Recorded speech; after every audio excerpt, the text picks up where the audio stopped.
দেখছেন AGT live 24/7 99 তঙ্গ AGT live 24/7।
আজকে সকাল থেকেই আমরা লক্ষ্য করলাম 5টার মধ্যেই 55টা পোলিং স্টেশনে আমাদের পোলিং এজেন্টরা পৌঁছে গেছে এবং মানুষও সকাল থেকে লাইন দিয়ে দাঁড়িয়ে আছেন সমস্ত ভোট কেন্দ্রে ভোটদান করার জন্য।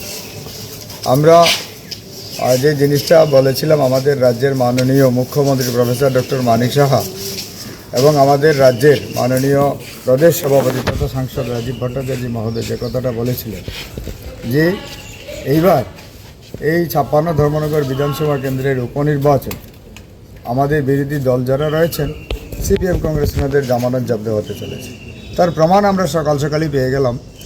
ধর্মনগরে 55টা পোলিং স্টেশনের মধ্যে 11টা ফিমেল করা হয়েছিল নির্বাচন কমিশনের গাইডলাইন অনুযায়ী, কিন্তু আমরা লক্ষ্য করলাম আমাদের বিরোধী কংগ্রেস এবং সিপিএম ওনারা কিন্তু সেখানে ফিমেল এজেন্ট পোলিং এজেন্ট দিতে পারেননি।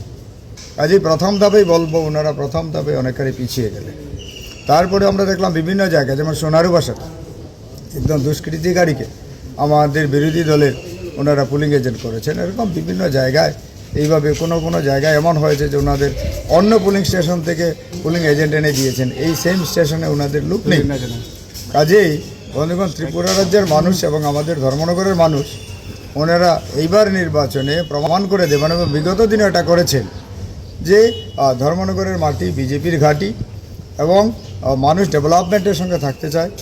দেশের যশস্বী প্রধানমন্ত্রী নরেন্দ্র মোদীজির সবকা সাথ সবকা বিকাশের নীতিতে মানুষ বিশ্বাস করে এবং আমাদের সর্বভারতীয় সভাপতি নিতেন নবীনজি যেভাবে ভারতবর্ষের প্রত্যেকটা রাজ্যকে এগিয়ে নিয়ে যাওয়ার জন্য কাজ করছেন, মানুষের জন্য সুরক্ষার কাজ করে যাচ্ছেন, উন্নতির কাজ করে যাচ্ছেন, সেই লক্ষ্যেই আজকে মানুষ ভোটদান করছেন। এবং আমরা নিশ্চিত যে এইবারের আজকের যে নির্বাচন, এই উপনির্বাচনে ধর্মনগরের ভোটাররা বিগত দিনের সমস্ত রেকর্ড ভেঙে বিপুল সংখ্যক ভোট প্রদানের মাধ্যমে প্রমাণ করে দিবেন যে এক খুব শান্তিপূর্ণ উৎসবের মেজাজে ধর্মনগর যে নির্বাচন চলছে তা প্রমাণিত হয়ে গেছে। বন্ধুগণ, এইবার আপনারা দেখেছেন কোনো অঘটন ঘটেনি কোথাও, বিরোধীরাও কিছু আমাদের বিরুদ্ধে কোনো অভিযোগ করতে পারেননি। আমরা চাই সুষ্ঠুভাবে নির্বাচন হোক, উৎসবের মেজাজে নির্বাচন হোক, সবাই ভোটদান করুক এবং আমরা জানি এইবারের নির্বাচনে সমাজের সমস্ত অংশের মানুষ ভারতীয় জনতা পার্টির পদ্মফুল চিহ্নে দুহাত ভরে ভোট প্রদান করে আগামী দিন ধর্মনগরের উন্নয়নের স্বার্থে ওনারা ভোট প্রদান করবেন বলে আমাদের বিশ্বাস। এবং আমরা ভারতীয় জনতা পার্টির কার্যকর্তারা আমরা সবাই সাধারণ মানুষের সেবার জন্য আমরা প্রস্তুত আছি। নমস্কার সবাইকে, ভারত মায়ের জয় হোক। পার্টি পরিচালিত সরকারের সুশাসন, নির্বাচন কমিশন সুষ্ঠুভাবে নির্বাচন পরিচালনা করছেন, সবাই নিজের ভোট নিজে দিচ্ছেন। এটাই তো মানে ভারতীয় জনতা পার্টি পরিচালিত সরকারের সুশাসন, নির্বাচন কমিশন যে নিরপেক্ষ ভূমিকা পালন করছেন এটা থেকেই প্রমাণিত হয়। আজকে বিরোধীরা বিভিন্ন সময় বিভিন্ন আওয়াজ তুলেছিলেন, কিন্তু এইবারে নির্বাচনে আপনারা দেখেছেন বিরোধীরা কোনো অভিযোগ তুলতে পারেননি। সবাই নির্বাচনের কাজ সুন্দরভাবে পরিচালনা করেছেন, কোনো অসুবিধা হয়নি কারো। কিন্তু আজকের নির্বাচনে আপনারা দেখেছেন যেভাবে আমরা দেখলাম আমাদের বিরোধী দল সমস্ত জায়গায় পোলিং এজেন্ট দিতে সক্ষম হননি, দিতে পারেননি ওনারা। সেম স্টেশনে নেই, এই কনস্টিটিউয়েন্সির অন্য জায়গা থেকে এনে ওনারা পোলিং এজেন্ট দিয়েছে। যেখানে ফিমেল বুথ রয়েছে, 11টা বুথকে ফিমেল করা হয়েছে, সেখানে ওনারা ফিমেল পোলিং এজেন্ট দিতে পারেনি।